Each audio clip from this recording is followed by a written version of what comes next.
So I remember this as though it were only yesterday. Me and the man, we were sunbathing. I don't really care for sunbathing, but there's a portion of our estate where the sun comes through the trees at like 9 in the morning.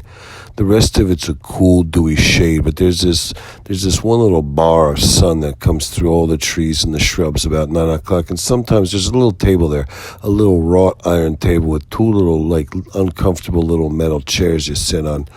It's very frilly, but the man, he likes to sit out there with one of those goofy things that you fold out and you hold it under your head, so I guess it sunbathes under your ears and under your chin as well, and under your nose, so, and he was holding that there, and I was just panting. I was just dying. And this horsefly comes along, and it lands on the man's breast, and the man doesn't seem to bother him. And I say, hey, buddy, that horsefly is going to bite you. You can't leave a horsefly on your chest like that. He's just bare-chested, trying to get some sun rays. I said, hey, buddy, that horsefly is going to bite you. And he looks down. And he'd been drinking a little bit, so he had a little bit of a buzz. He says, the horseflies have to eat, and when the horsefly bites me and gets a little bit of blood, then he'll be able to make his baby. So that's what's happening. The horsefly has to bite somebody and get a little blood so that if it's pregnant, and then it can start having some babies. And I said, well, I don't know anything about that. I thought horseflies had maggots. I thought they laid something like larvae that became eggs, or some became maggots. And the man said, it's true, but until the horsefly bites and gets a drink of blood, it can't start the process.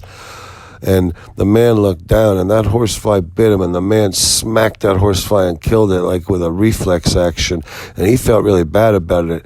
And he said, I can't believe I just did that. I was hoping that horsefly was going to be able to make a horsefly family and perpetuate the horsefly. Because you don't see very many horseflies, like big black horseflies. They look a little different now, they got a little hair on them, or they got buggy eyes.